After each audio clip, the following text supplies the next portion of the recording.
Imagine getting stuck in traffic, but instead of waiting, you just pick up your car and carry it home. Sounds crazy, right? Well, some of the tiniest cars ever built were so small and light that people literally lifted them up and moved them by hand. You don't have to be one of the world's strongest men to do that, eh? From micro-sized commuters to bizarre experimental vehicles, today we're diving into the smallest cars ever made, the insane stories behind them, and why some of them are still worth a fortune today. Vroom Extreme. First, we have the teeny tiny king, the Peel P50.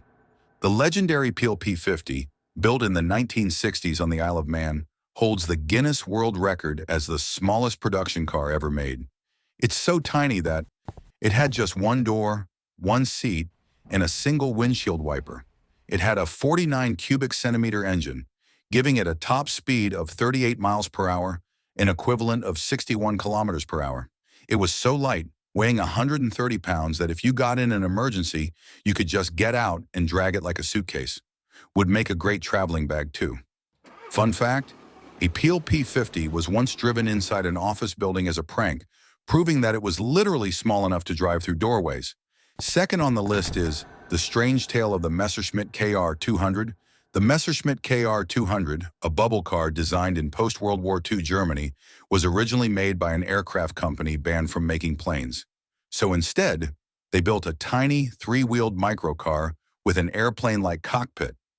This babe is literally a wingless plane. Great thinking, yeah? The steering was controlled by airplane-style handlebars instead of a traditional wheel. The entire top lifted up like a fighter jet canopy. What a dramatic midget roadrunner. Despite being tiny, it could actually hit 65 miles per hour. That's an equivalent of 105 kilometers per hour. Want to hear a crazy story? This car was once used in high-speed racing competitions, proving that even a tiny bubble car could fly, sort of. We have here the electric Mini that predicted the future, the Sinclair C5. In 1985, British inventor Sir Clive Sinclair designed what he thought would be the car of the future, the Sinclair C5. But instead of changing the world, it became one of the biggest automotive flops ever. Oops! It was an electric vehicle decades ahead of Tesla, but it looked more like a toy than a car. It had a top speed of just 15 miles per hour, an equivalent of 24 kilometers in an hour, barely faster than a bicycle.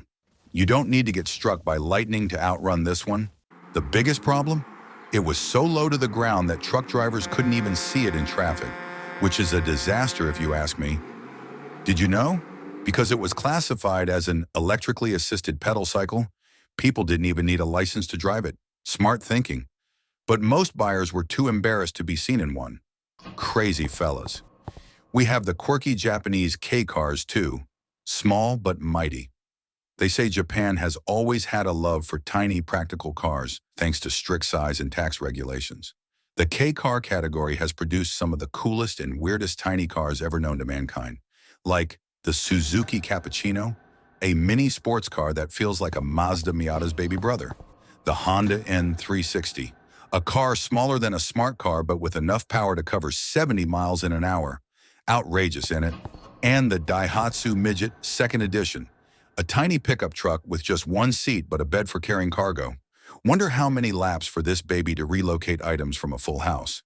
The K-cars became so popular in Japan that some businesses even turned them into micro food trucks and tiny taxis, proving that small cars could still be big on practicality. Small cars matter. However, some weird tiny cars shouldn't exist. Not all tiny cars were practical. Some were just plain weird and over the board.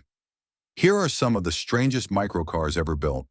The BMW Isetta, a car with a front door that opens like a fridge. Yes, you enter through the front.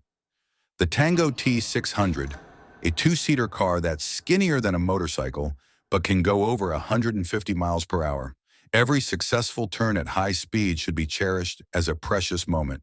And the Fiat 500 Topolino, vintage classic design but not the most convenient. Are tiny cars making a comeback? Believe it or not, small cars are making a comeback.